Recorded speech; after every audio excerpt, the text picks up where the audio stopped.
아주 오래전에 60년대에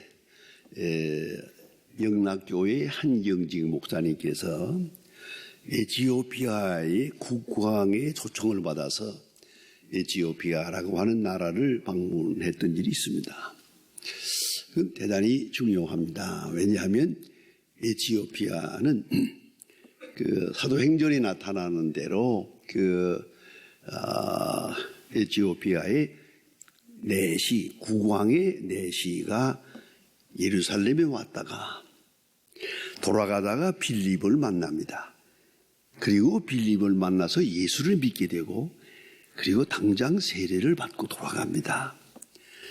이 사람이 돌아가서 에티오피아에 교회를 세웁니다. 그 교회가 2000년 동안 지금까지 그대로 내려오고 있습니다. 그런 의미에서 우리 기독교사에서는 소중한 역사를 가진 교회인데, 한경직 목사님이 에티오피아 갔다가 돌아오셨어요. 그래서 제가 우리 교수님들 몇 사람이 만났던 차지에서 그래 에티오피아 가보니 어떻습니까? 한번 소감을 말하세요 했더니 한 목사님 껄껄 웃으시면서 딱 한마디 하셨어요. 종교개혁은 해야겠더만. 무슨 말입니까? 저는 에티오피아를 못 가봤습니다만은 애굽이 있습니다. 여러분, 이집트라고요. 지금 이집트라고 하지만 애굽에 그 인구 전체 중에 10%가 기독교인입니다. 기독교인은 따로 마을을 구성해서 별도로 아주 강한 믿음을 가진 분들이 이렇게 별도로 마을을 구성해서 삽니다. 제가 언제 한번 그 마을을 방문해 보았습니다. 그리고 그 세워진 교회들을 아주 몇백 년씩 된 교회를 쭉 다니면서 하루 종일 구경을 했는데요. 결론은 간단합니다. 이것은 교회라고 할 수도 있고 안 할 수도 있고, 교회가 그저 한마디로 말하면 이게 절간인지 무당의 집인지 알 수 없겠더라고요. 우리처럼 이렇게 예배드리는 일은 없고요. 이 성당을 지어놓고 그리고 여기저기다가 성자들의 유품을 갖다 놓았어요. 그러니까 순교당한 사람들의 손가락, 순교당한 사람의 무릎, 심지어는 발톱 이런 거 갖다가 쭉 진열해 놓고요. 교인들이 와서 그 앞에 엎드려서 한참 기도하고 거기다가 입 맞추고 가는 거예요. 그게 예배입니다. 이게 교회입니다. 그런 것을 보고 이 성자 숭배라고 하는 건데요. 정말 깊이 생각했습니다. 왜 하나님께서 모세를 세상에서 데려갈 때 시체를 치워버렸는가? 만일에 모세의 시체가 세상에 있었다면 아마 지금까지 그 시체를 섬길 겁니다. 이게 우리 인간들의 마음이란 말이에요. 자기들이 가지고 있던 본래적인 생각으로 그 어리석고 우둔한 마음으로 그대로 하나님을 생각한단 말이에요. 그렇기 때문에 계속적으로 생각하고 개혁적으로 개혁해야 하는 것이다. 그런 생각을 깊이 하게 됐습니다. 여러분, 생명체라고 하는 것은 태어나죠. 이거 신비가 있습니다. 태어나는 신비, 성장하는 신비, 그 다음에 죽어가는 신비. 도대체 죽음이 뭡니까? 죽습니다. 그리고 또다시 태어나기도 하고. 생명의 출생부터 성장이 알고 보면 계속되는 전쟁입니다. 왜요? 썩어짐과의 전쟁입니다. 죽음과의 전쟁입니다. 또 썩어가는, 늙어가는 것과 전쟁하는 겁니다. 결국은 여기 로마서 8장 20절로 21절에 보면 썩어짐의 종로로 단 데서 해방돼요. 계속 우리를 썩어지게 하는 것들이 있거든요. 육적으로나 영적으로나 정신적으로. 썩어짐의 종로로 하는 데서부터 해방되기 위해서는 계속적으로 싸워야 합니다. 싸워서 이겨야 합니다. 자, 타락성과 더불어 싸웁니다.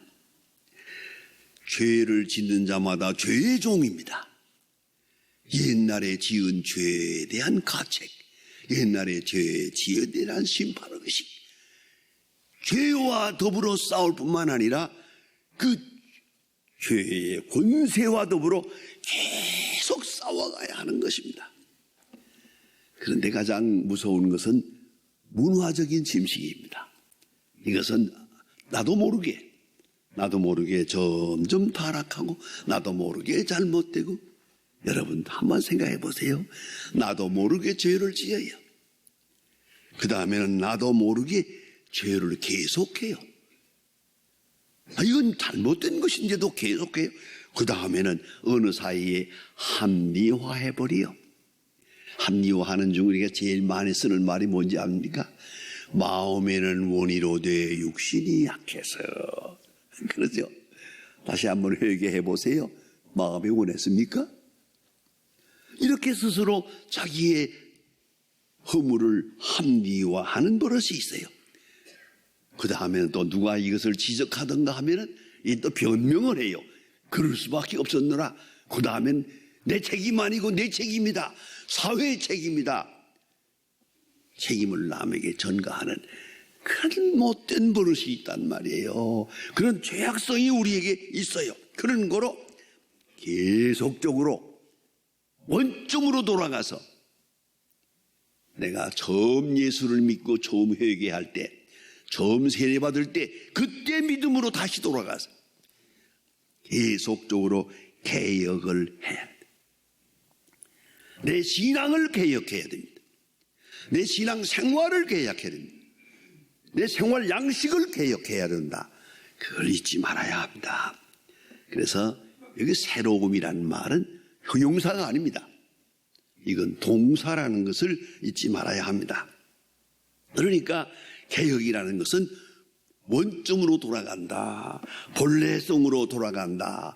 본래 가졌던 순수한 마음, 그리로 그걸 다시 회복하는 것이다. 이것이 개혁입니다. 그래서 영어로 reformation입니다.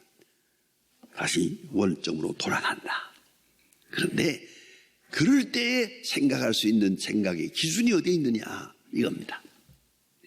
종교개혁자 마틴 루터의 궁극적 관심, 종교개혁자로서의 궁극적 관심이 어디 있었느냐? 죄였습니다. 그래서 아주 재미있는 에피소드가 있습니다. 그가 어거스틴 수도원에 있을 때, 생각해 보세요. 수도원에 있으면서 무슨 죄를 지켰습니까? 물질로 지을 죄도 없고 이성 때문에 죄 짓는 것도 없고, 그렇잖아요. 흔히 말하는 돈도 여자도 아니에요. 그런데 죄가 많아요. 그래서 그는 묵상을 할 때, 기도할 때 자꾸만 죄가 생각이 나서 견딜 수가 없어서 통회하면서 영어로 my sin, my sin, my sin, 내 죄, 내 죄, 내 죄 하면서 고백하다가, 이 가톨릭에서는 죄를 사함받을 수 있는 길의 첫째가 뭐냐면 고해성사거든요. 그래서 고해성사를 해야 죄 사함 받겠다 생각을 하고 신부님을 찾아갔습니다. 그리고 그 신부님 찾아가보면 이만한 고해성사 박스가 있습니다. 그 안에 신부님이 이렇게 옆에 이렇게 앉고 있으면 그 귀에다 대고 자기 죄를 자복합니다. 그리고 나면 맨 마지막에 신부님께서 네 죄를 사했느니라 하면 그것을 용서받은 것으로 알고 돌아가게 되어 있는 건데, 이 고해성사인데, 고해성사를 가서 그 앞에 가서 초인종을 누르면 신부가 나와요. 근데 얘기를 했습니다. 그 다음에 조금 이따 또 갔습니다. 하루에도 수십 번씩 가니까 마지막에 신부가 지겨워서 이랬답니다. 루터야, 죄 좀 모았다 오너라. 그랬다고 하는 유명한 얘기가 있어요. 그러나 루터는 괴로웠습니다. 이 말은 난 궁금했던 게, 이 루터를 공부할 때 도대체 그 제목이 뭐냐?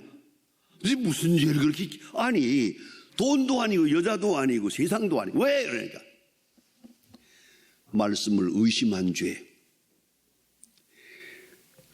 세상에 대하여 걱정한 죄, 그리고 자기 자신, 구원받은 자기 자신에 대해서 하나님의 사랑을 의심한 죄, 계속 견딜 수가 없었어요. 여러분, 종교개혁자의 궁극적 관심은 죄입니다.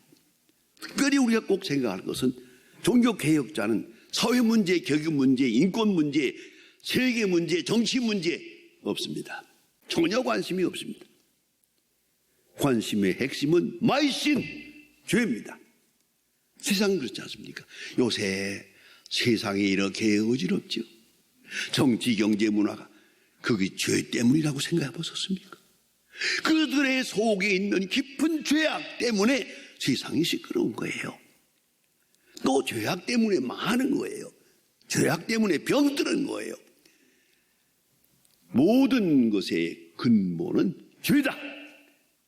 모든 해결도 죄다. 죄 문제를 해결하기 전에는 해결되는 게 없어요. 내 마음속에 있는 이 깊은 죄의식으로부터 벗어나기 전에는 모든 해결은 없습니다. 그래서 루터의 종교개혁자의 큰 고민은 죄 문제에 있었다. 그것도 남의 죄가 아니요, 내 죄. 거기서부터 출발했다는 걸 잊지 말아야 합니다. 이게 바로 개혁의 힘이요, 개혁의 원동력입니다. 이런 사람들 보면 세상이 썩었고 부패고 하면서도 그 남만 지적하고 있어요. 남의 것만 얘기하지 자기는 어때요?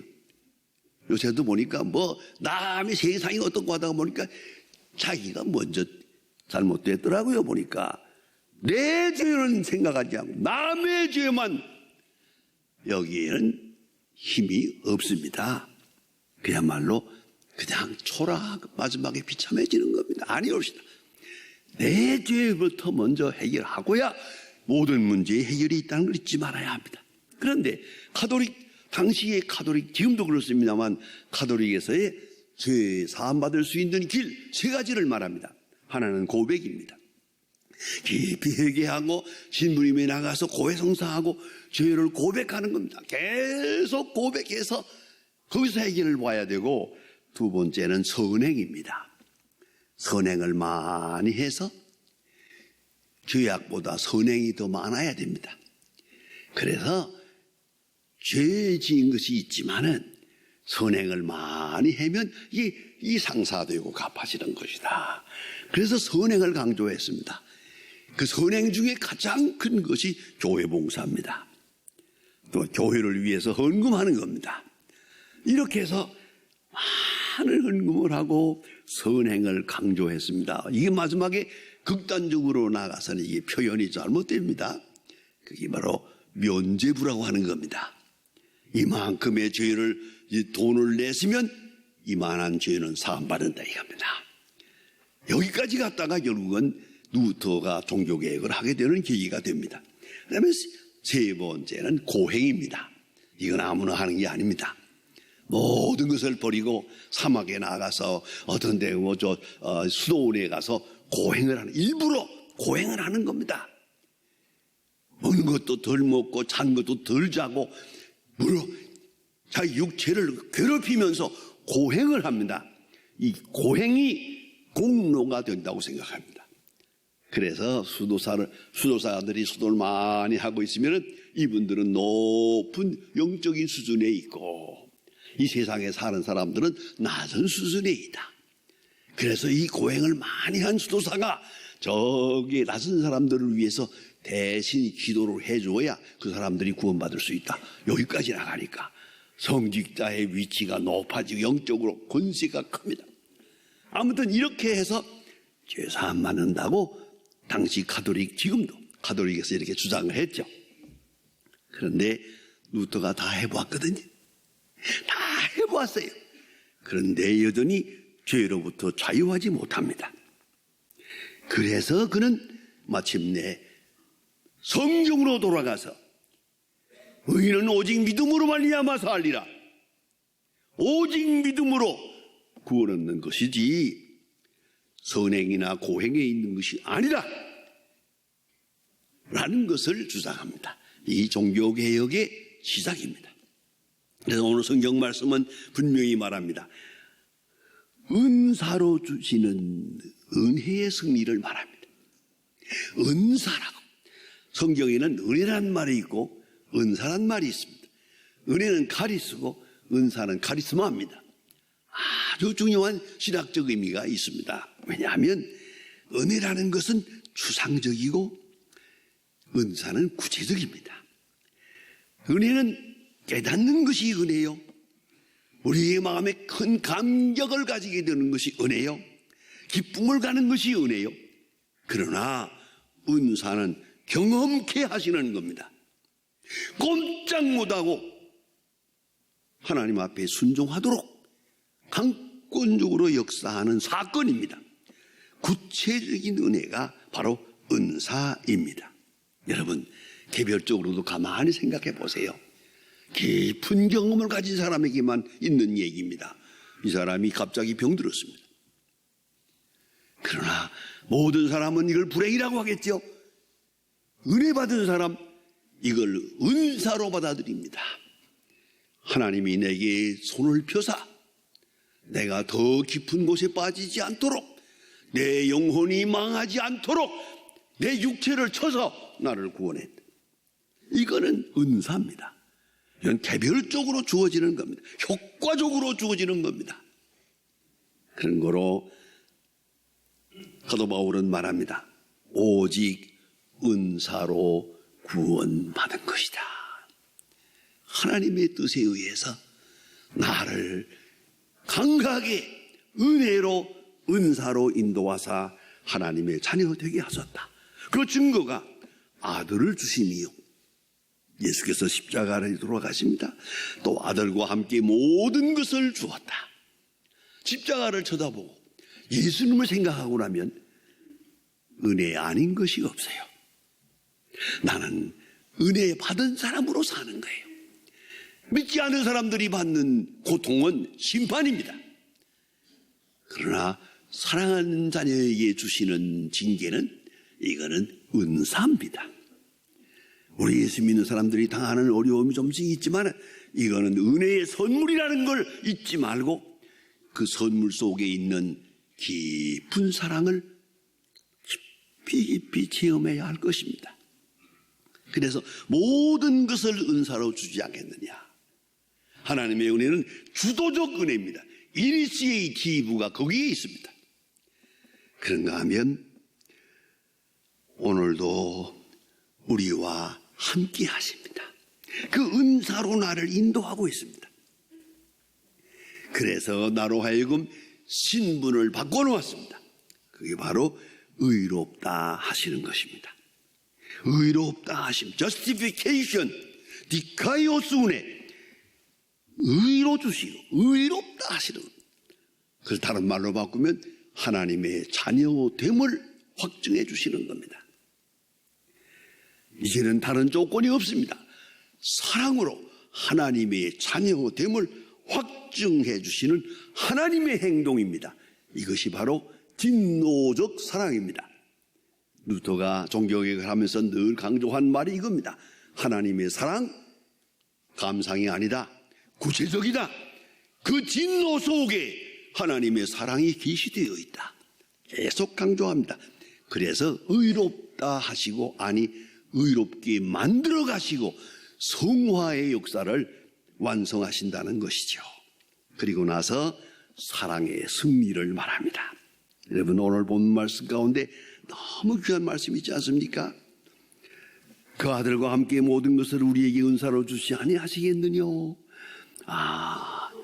누가 우리를 그리스도의 사랑에서 끊으리요? 환난이나 곤고나 박해나 기근이나 적진이나 위험이나 가리라. 이로 말미암아 우리가 넉넉히 이기느니라. 사랑보다 더 중요한 생명력은 없습니다. 사랑은 분명히 엄청난 생명의 힘입니다. 그래서 그 사랑, 죄사함 받은 하나님의 사람으로서 하나님의 사랑을 강하게 느끼고 내가 처하는 저지의 환경의 모든 것을 은사로, 사랑의 은사로 받아들이는 순간 벌떡 일어납니다. 사랑의 승리, 이것이 종교개혁자의 마음입니다. 여러분, 폴 틸리히가 유명한 말을 합니다. 현대인들이 뭘 자랑하는 것 같아도 사실은 엄청난 공허감에 살고 있다.